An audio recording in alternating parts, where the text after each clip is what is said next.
namang impormasyon, mabilis na maa-access sa pamamagitan ng internet at social media. Bilis rin at komportable sa online marketplace. Trabaho ba ang kailangan mo? Marami ring online job postings. Pero ang problema, mayroong mga bad actors na nagkalat sa internet. Kung di ka maingat, mabibiktima ka ng online seller na scammer. Ang binili mong cellphone, bato pala ang laman. Bato! Ma'am Eden, bato! Ma'am Eden, bato ang laman! Nandun na yung pera ko, Ma'am Eden! Ang online job application mo, elaborate phishing scam pala para sa identity theft. At ang news na binasa at tinanonood mo ay maaaring disinformation campaign o fake news. Tingnan nyo lamang ang mga bidyong ito na nagsisirculate sa social media kung saan sinasabing ang Luzon kasama ang Palawan ay dati umanong teritoryo ng China. At natatandaan nyo pa ba ang mga celebrity death hoax na ito? Patay na raw si Chris Aquino, si Kuya Kim, si Gary Valenciano, si Doc Willie Ong at si Jaime Fabregas. At maging ang death hoax ni Celine Dion, kumalat rin sa ating mga social media feed. Marami pang ibang example niyan. Pero ang pinakamabigat ay maraming disinformation campaign na layuning guluhin ang ating lipunan. Sa ating bansa na mayroong 87 million internet and social media users, tinatayang 70% ang nakabasa na o nakapanood na ng political fake news. Sa survey naman ng social weather stations, lumalabas na 51% ng mga Pilipino ang hindi kayang tukuhin kung fake news ang kanilang nababasa o napapanood. Mabigat ang implikasyon nito. Ang propaganda, maling impormasyon at peking balita ay maaaring magresulta upang mabawasan ang tiwala ng taong bayan sa mga demokratikong proseso. Kaya mahalaga ang pagpapatibay ng mga safeguards sa pamamagitan ng lehislasyon ng mga batas na magbabalanse sa karapatan ng malayang pamamahayag at pagbabantay sa fake news. Yan ang paraan upang supilin ng mga bad actors na layuning manggulo sa ating bansa. Okay, thank you, Comsec. Before we proceed with the interpellations, Mr. Chair, yeah, do we have other bloggers that we have today? We would like to know if there are other bloggers present right now. Comsec, can you read again the vloggers present and those who are absent? Your Honors, in attendance for today's meeting, the following vloggers: Ms. Elizabeth Joey Cruz, Ms. Ethel Pineda, Ms. Crisette Laureta Chu. Mr. Chair, if they're here, we'd like them to stand up and acknowledge the recognition. We already did earlier. I just told them to raise the right hands. Anyway, we have 18 invited social media personalities or quote-unquote bloggers, and I don't know how many are present. But anyway, we'll now proceed with the... can you read again the the bloggers present? Ms. Elizabeth Joey Cruz, Ms. Ethel Pineda, Ms. Crisette Loretta Chu, Mr. Mark Anthony Lopez, Ms. Mary Jane Kiambao Reyes, Dr. Richard Tesoro Mata, Attorney Trixie Cruz Angeles, and Mr. Mark Louis Gamboa. So there are at least about 7 to 8 out of 18 social media personalities present. Mr. Chair, some of these bloggers have their lawyers with them. So I'd like to find out if these lawyers would be allowed Yes, to I speak. think former Secretary Silvestro Bello is standing as lawyer for the social media personalities, correct? Yes, Your Honor. I would like to confirm that we represent Ms. Crisette Chu as our client, and the other bloggers and who are here present and who have their own counsel, but we collaborate with the said counsel, Your Honor. Thank you. Representative Paduano. Mr. Chairman, can we ask Attorney Bello? Sir, can you mention all the names that you represent as counsel? Kasi po, for the information of everyone, si Attorney Bello po has already entered his appearance during the previous hearing, where in fact he was allowed to speak for on behalf of the clients during that hearing. Now, just to reiterate, Attorney, Sec, paki-mention po kasi we have invited at least 18 bloggers, and present as of today is only 7 or 8 mentioned by the COMSEC. So who are those bloggers being represented as counsel by former Secretary Bello? Yes, Your Honor. As I stated earlier, we represent Ms. Crisette Chu. And in addition, Your Honor, as collaborating counsel, we have the following bloggers, Your Honor. Ms. Mary Jane Reyes, Ms. Trixie Angeles, Ms. Joy Cruz, Ms. Aaron Peña, Mr. Ahmed Paglinawan, Ms. Ethel Pineda Garcia. That's all, Your Honor. Mr. Chair, how many of them are present? Can you count, COMSEC, ilan ang social media personalities na present in your record? Out of 18. Correct. My estimate was 8. Representative Paduano. Thank you, Chairman. Anyway, out of the 8 mentioned by former Secretary Attorney Bello, ilan po yung nandito ngayon? 8. No. The client being represented by Attorney Bello. They are 7, Your Honor. Present 7 this morning. present today. Yes, together with our client, Ms. Crisette Chu. And those absent today, out of 8 ata yung, you mentioned 8 names?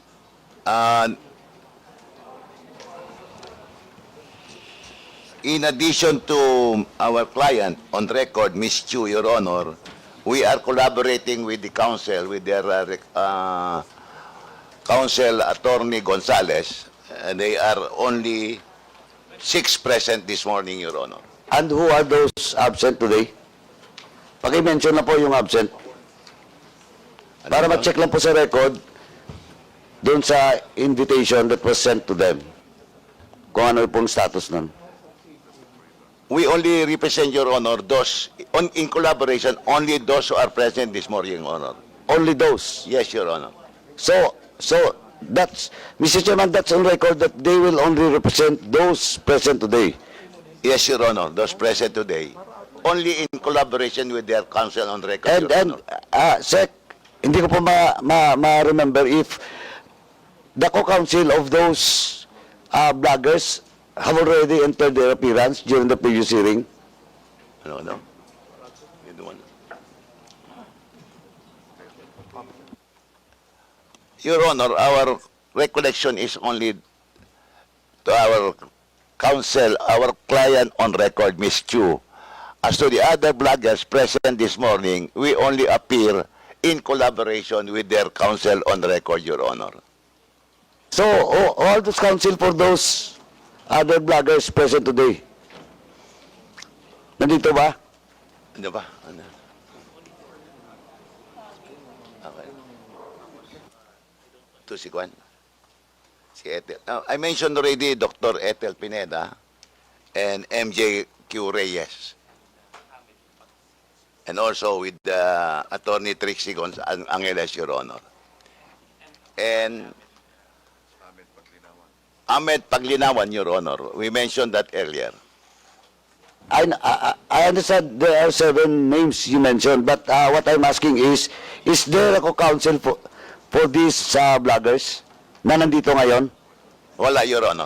You only represent them? Yes, Your Honor. Wala kaming ano. Only those present this morning ang nire-represent namin only in collaboration with the recorded counsel, Your Honor. Okay, thank you, Mr. Chairman. But anyway, Chairman, just for the record, with regards to all those indictees and those resource persons that was issued a show cause and subpoena, we'll discuss it later, Mr. Chairman, for the status of all those resource person that was issued show cause orders and subpoena. Thank you, Mr. Chairman. Thank you. We'll now proceed to tackle the... Yes, please state your name to be recognized. Yes, good morning, Your Honor. I am Dr. Richard Tesoro Mata. I'm one of the social media. I have a counsel, Your Honor. Her name is Attorney Faye Singson. Good morning, Your Honors. I am here to assist Dr. Richard Mata, Your Honor. I am Attorney Faye Singson, Your Honors. Thank you, Your Honor. Okay, thank you. We'll now proceed to, before that, may I acknowledge the presence of Representative Daphne Lagon online and Representative Zia Alonto Adyong, who is present. Dun sa ano, malapit sa Please state your name. San Juan, malamang. Okay. Mr. Chair, I would like to I would like to inform the Honorable Committee the presence of my counsel with me to be put on record.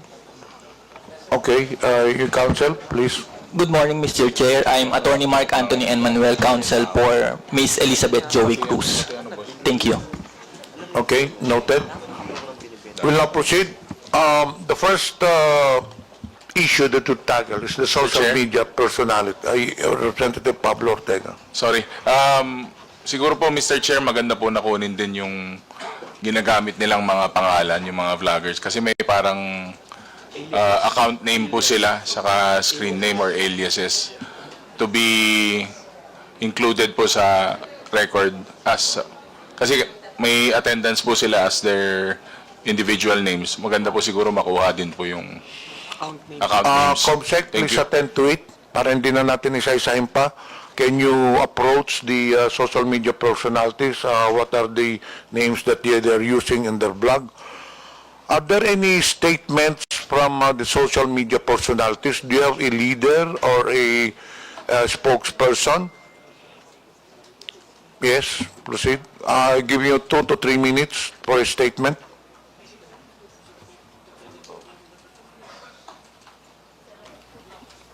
Good morning, Mr. Chair and Your Honor. This would be my individual statement. I am appearing before your esteemed committees upon your invitation as a resource person and to give due honor to and respect to our public institutions. Ako po si Mary Jean Kiambao Reyes or MJ Kiambao sa Facebook, co-founder ng isang humanitarian organization. I am actively involved in providing assistance to indigent pediatric patients and communities affected by natural disasters for almost 2 decades now. And as such, I'm exposed to the sufferings of many of our countrymen. Dahilan kung bakit ho masidhi ang aking layunin na labanan ang korupsyon na siyang nagdudulot ng masidhing paghihirap. Nauunawaan ko na ako po ay ipinatawag sa hearing na ito bilang isang resource person ukol sa usaping fake news. Dahil sa mga nagkalat na balita ngayon kung saan labis na nadudungisan na ang aking pangalan at nadidikit sa mga salitang fake news purveyor, pogo bloggers, China paid, narco blogger, nadudungisan ang pangalang pinakaiingatan at ko at ng aking mga magulang, kaya nais ko lamang po sanang linawin ang mga sumusunod. Bagamat walang masama sa pagiging isang blogger, I cannot really categorize myself as such. Ako po ay isang karaniwang Pilipino lamang na nagsusulong ng good governance at free speech mula pa noon, bago pa man lumaganap ang paggamit ng social media. Hindi po ako pro or anti-Marcos or Duterte or any other politician. Ako po ay pro-good governance. Sumusuporta po ako sa bawat pinuno at bawat Pilipinong nagtataguyod ng maayos at malinis na pamamahala at malayang pamamahayag at pagpuna. Hindi po ako tagabalita. I am not a journalist. I only react and opine to news and current events online. I criticize and yes, I admit sometimes I have my biases, but I do not hit below the belt or resort to ad hominem statements. Issue-based lamang po ako. Lalong hindi po ako nagsusulat o deliberately nag-share ng fake news. Bagamat hindi ko pinasok ang mundo ng pagbabalita, ako po ay isang mass comm degree holder. Isa rin akong editor-in-chief noon at dala-dala ko pa rin ang mga pinag-aralan ko at code of ethics ng mga mamamahayag. Ang bawat opinion ko at reaksyon sa social media ay base po sa aking katotohanan ayon sa aking karanasan, pinaniniwalaan at prinsipyong pinanghahawakan. Hindi po ako tumatanggap ng anumang bayad o pabor mula sa Pogo, sa narco, China o sa kahit sinong politiko. I have always been against all forms of gambling and illegal drugs. Kabilin-bilinan po ng aking mga magulang, magdildil ka na ng asin. Huwag ka lang magnakaw at huwag mong ipagbibili ang iyong dangal. Nag-aral po akong maigi at kumayod ng husto para maitaguyod ko ang aking pamilya at ang aking sarili sa marangal na paraan. Kaya masakit po na madikit sa mga ganong salita na yung mga fake news purveyor at narco-bloggers. Ngayon naman sa usaping China at West Philippine Sea, I do not claim expertise on this matter. Ang sa akin lamang bilang isang Pilipino, marapat lang na protektahan natin ang bawat isla ng ating bansa sa legal at mapayapang pamamaraan. I am afraid, Your Honor, na wala po ako masyadong maiambag sa usapin ng fake news, pogo bloggers, narco bloggers, as I am not in any way involved in any of that. I also cannot claim expertise on social media and blogging. In fact, my SOCMED account is not even monetized. Now, given my limited knowledge on the topics of this legislative hearing, ang maimumungkahi ko lamang sa ngayon ay dalawang bagay lamang. Una, labanan po natin ang fake news sa pamamagitan ng paglalabas ng mas maraming reliable information mula sa iba't ibang ahensya. Pangalawa, and more importantly, paigtingin po natin ang edukasyon ng bansa. Gawin nating mas matatalino ang mga Pilipino so they themselves can more easily decipher what is true from what is false. And I think everyone here sa mga kasama ko sa social media, support the efforts of the TRICOM. We agree that free speech and freedom of expression must be protected and that fake news, disinformation must be eradicated. These are our common grounds that unite us. We wish TRICOM every success. Yun lamang po sa ngayon ang aking maimumungkahi. Sakaling may mga issues sa mga susunod na pagkakataon ukol sa free speech, anti-corruption at disaster relief operations kung saan mas doon po ako linya, at doon yung mas marami kong maiaambag, ay handa po akong makipagtulungan. Muli, maraming salamat at magandang umaga po sa lahat. Thank you, Ms. Reyes. Just a reminder to the members, after the statements or discussing the issues, we will proceed to the interpellation. As usual, we have a rule for those who would like to interpellate. Please have your names listed for a proper and orderly hearing. Are there any other statement? Can you limit it to 2 minutes? Okay. Please state your name. Magandang umaga po sa inyong lahat. Ako po si Dr. Ethel Pineda Garcia, 64 na taong gulang at isang manggagamot.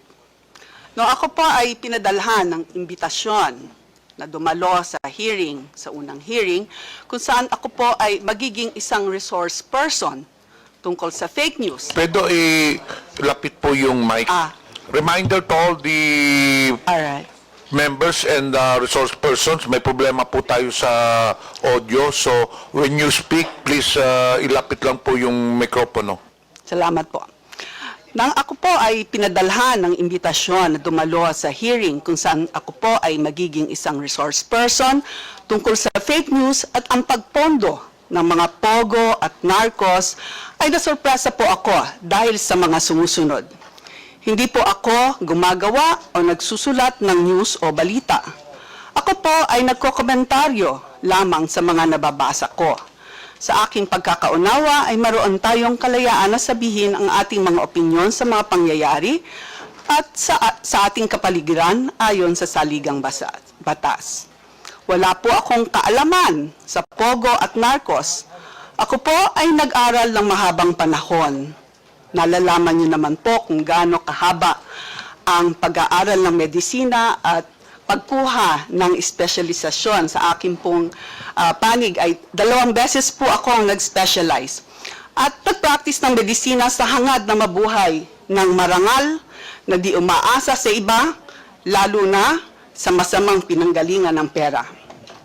Sa aking pananaw, at ito ay sinabi ko sa unang sagot ko sa committee, ay hindi ako karapat-dapat na resource person dahil sa wala akong alam dito. At kung may issue tungkol sa kalusugan, tulad ng sinabi ko, ay handa akong tumulong sa gaano man na aking makakaya. At ito po naman ay ginampanan ko habang tayo ay nagkakaroon ng pandemya sa COVID. Kasama po akong dumulog sa Korte Suprema dahil nais ko pong malinawan kung ano nga ba ang dapat.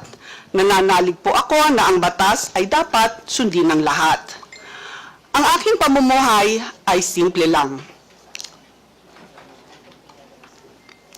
Wala po akong karanyaan. Ang buhay ko ay itinoon ko sa pag-aalaga ng aking pamilya bilang breadwinner sa mahabang panahon. May anak akong nangangailangan ng special na alaga at may ama akong 95 years old na umaasa sa akin. Kahit ako ay mag-isa na ngayon sa buhay, ay nagsisikap akong itaguyod sila sa abot ng aking makakaya sa malinis na paraan. Wala po akong kapangyarihan maliban sa isinasaad ng batas na ating mga karapatan. Ang aking lakas ay nanggagaling sa malinis na konsensya. Kasiyahan nawa tayo ng may kapal. Okay, thank you. Yes, 2 minutes. Good morning.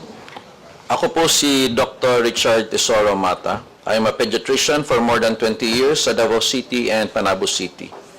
Naging health blogger po ako about 7 years na. So yes, I have some experience na about social media. At tumabot na din ng about 3 million yung ating total followers. I understand that I have been invited to this forum as a resource person in aid of legislation. So here's po my 2 cents. Agree po ako sa inyo, Your Honors, na dumadami na po ang mga fake news online. Karamihan ay mga clickbait, yung gumagawa ng fake headlines para mapunta ka sa online shops dahil may commission sila to earn or just to gain more followers. Meron ring mga intentional na fake stories in order to destroy someone's reputation. Do we need to make a fake news law? In my opinion, may Cybercrime Prevention Act law na po tayo, which nasa inyo na po yan if you need to amend it. Noong March of 2024, isang former senator na married to a celebrity ay nag-file ng cyber libel sa isang YouTuber dahil sa mga malicious and fake stories about them. Based on that law, cyber libel is defined as the act of defaming or making false statements about someone online through computer system or similar means. So I do believe that the law is already there and functioning as it is. And I want to suggest is something like a KBP or a Kapisanan ng Broadcasters ng Pilipinas, an NGO body that is neutral about politics or religion, that should be composed of trustworthy social media practitioners so we can police ourselves formally. Such NGO body is where we can ask assistance regarding a certain controversial post. Such NGO body can also assess if it's freedom of speech or fake news. Such NGO body can issue warnings and reminders to the influencers in question if seen necessary. That is what we lack, because what we have now are just AI that detects posts that are against community standards. And usually, if you report an influencer, it's hard to talk to a person in charge, but what we have are automated reporting system only. I do believe if we can make this kind of neutral body with the guidance of KBP, we can lessen the fake news, solving the issues without much hassle of filing cases in the court. But of course, for extreme cases, a person can still use the cybercrime law, which is already available. Thank you very much, Your Honor. Thank you. Are there anybody else who would like to make statement from the social media personalities? Chair. Yes. Are you a blogger also? Yes po. Okay. Make it short, please. Okay. Thank you, Mr. Chair. I'm Mark Gamboa po, political vlogger. Pangatlong appearance ko na po ito sa TRICOM. Gusto ko lang pong masaya po ako na nakasama na po natin ngayong umaga. Ito pong mga kaibigan po natin sa DDS side, lalo na si Miss Crisette Chu. Yan.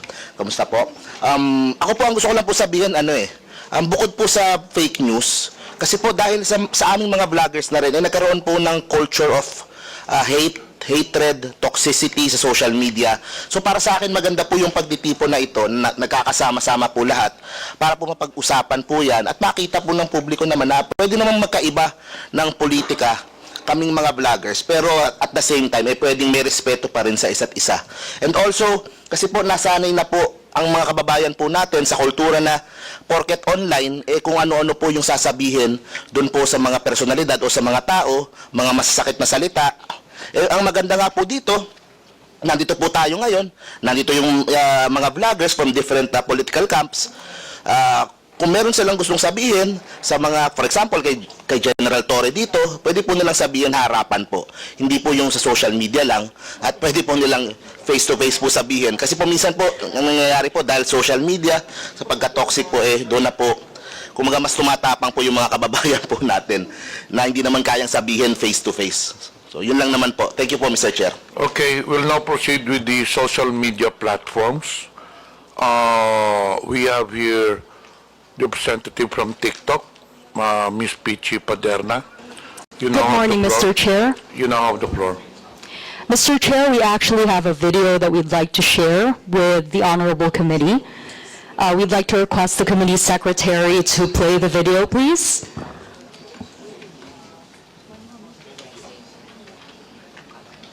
Comsec, is the video ready already? Then we'll get back to the social media platform. While the video is being prepared, we proceed to the independent media organizations. Do we have representatives from the independent media organizations? Meron po ba? Seems wala. So we'll now go to the government agencies. NBI, do you have any statement? None, Your Honor. DICT, None, Your Honor. BIR,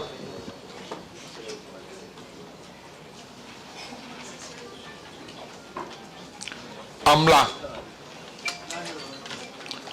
PNP, General Torre, the flavor of the month of TikTok. None, Your Honor, sir. To the COMELEC, None, Your Honor. Thank you po. and of course to the PCO. Do you have any statement? Sir, I would like to make a statement. First of all, thank you for inviting the Presidential Communications Office in this very big fight against fake news. The Presidential Communications Office is pleased to speak at the Joint Committee hearing the Committee on Public Order and Safety, Information and Communications Technology and Public Information. The issue of fake news, illegal gambling, deep fakes, pornography, hate speech is the biggest fight right now of our generation. It destroys the very fabric of our society, and we have to protect our children not only of fake news, but all these bad things that we see in this technology platform that we have. But more on the vloggers, we should concentrate a regulation on the platforms. the platforms like Meta, TikTok, YouTube are foreign platforms. They do not have a base here. When you complain for these posts that we can take down, it takes a long time. So we have to focus on the platforms, first of all, to self-regulate them. If you want self-regulation, or maybe come up with an operational system between the PCO, DOJ, and the DICT to identify these fake posts, to identify fake information. You see, what's happening to us is we are being divided online. It's very polarized. And yet, it's Filipinos and Filipinos fighting each other. It is not good for our country to see our countrymen being divided by hate speech, by pornography, that's very easily accessed by our generation. You know, I was talking to the West Philippine Sea earlier about communicating the West Philippine Sea issue to our countrymen. I said never again that the Philippines will lose any part of our country, just like what happened in Sabah. In the Sabah issue in the 1960s, if you look at it, Sabah was owned by the Royal Sultanate of Sulu for a long time. The Malaysians were paying rent to the Philippines. We tried to get it and claim it as our own. But what did the Malaysians do to us? They pitted Filipinos against Filipinos. They supported a Muslim secessionist movement in the South using religion and race or against each other. Filipino Christians, Filipino Muslims fighting each other. So eventually, because they divided us and eventually conquered part of our territory, we lost Sabah. And imagine if Sabah is like as rich as Mindanao, even probably richer than Mindanao. The Petronas Towers were built because of the minerals and properties of Sabah. It's happening again. This is happening, but now a foreign actor using fake news to destroy each other. So what we want on the PCO side, we urge Congress to join our digital crusade against combating fake news by strengthening our laws, such as the Cybercrime Prevention Act, and introducing internationally accepted policies and standards for content moderation on social media.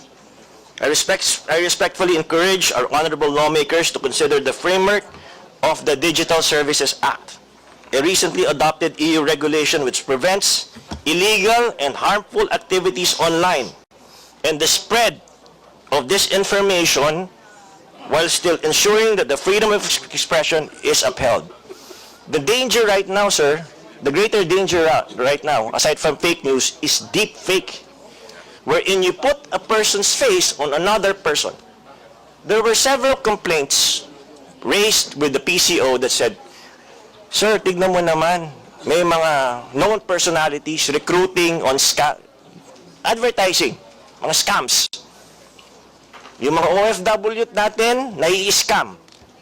Dahil nakalagay yung boses ng isang kilalang personality or isang kilalang negosyante, pero hindi naman totoo yun. Imagine if you put the head of the COMELEC commissioner doon na ang nagsasabi, akala mo deepfake din. It is a national security concern that we really have to fight, not against each other, but collectively, we fight together. We fight as one. Because, you know, the fight against fake news should be prioritized. We said before, right, it was the fight against illegal drugs. But in this generation, the fight against fake news, deep fakes, they bring so many social media ills. Look, we now live in two worlds, the cyber world and the real world. The children right now spend more time on the cyber world. And if you give them constant disinformation, if you give them constant lies and negative news, what will happen to the next generation of Filipinos? We will forever be divided, just like what's happening in the United States. It's now happening in our country. It's so hard now to reach out to the yellows, to the greens, to the reds, or wherever political camp you belong to. What we need to do is to unite. Look at what happened, example, to Congressman Rodante Marcoleta. Pinagbumura siya. Nilait-lait ang kanyang relihiyon. Tama ba yun? And yet, there's no regulation. There's no regulation. There's no punishment. So, on the part of PCO, we're trying to come up with an operational system wherein the DICT, the Department of Justice, and PCO should come up together to take down all these posts we consider national security concern and posts that divides Filipinos and spreading of fake news, and also the fight against illegal online gambling on the internet. It's not just fake news. There's so many ills there. But of course, with technology, there's good and there's bad. It can be a force of good, but we make sure that online, the voice of truth should be louder than lies. It should always be louder than lies. Because now, a lie told 1,000 times drowns out the truth. We don't know what the truth is anymore. So we make sure here, as PCO, we make sure that in PCO, our foundation are truthful facts. I urge everybody here, let's get our acts together. We are not the enemies. We should stand together. The enemy is fake news. Thank you very much, Mr. Chair.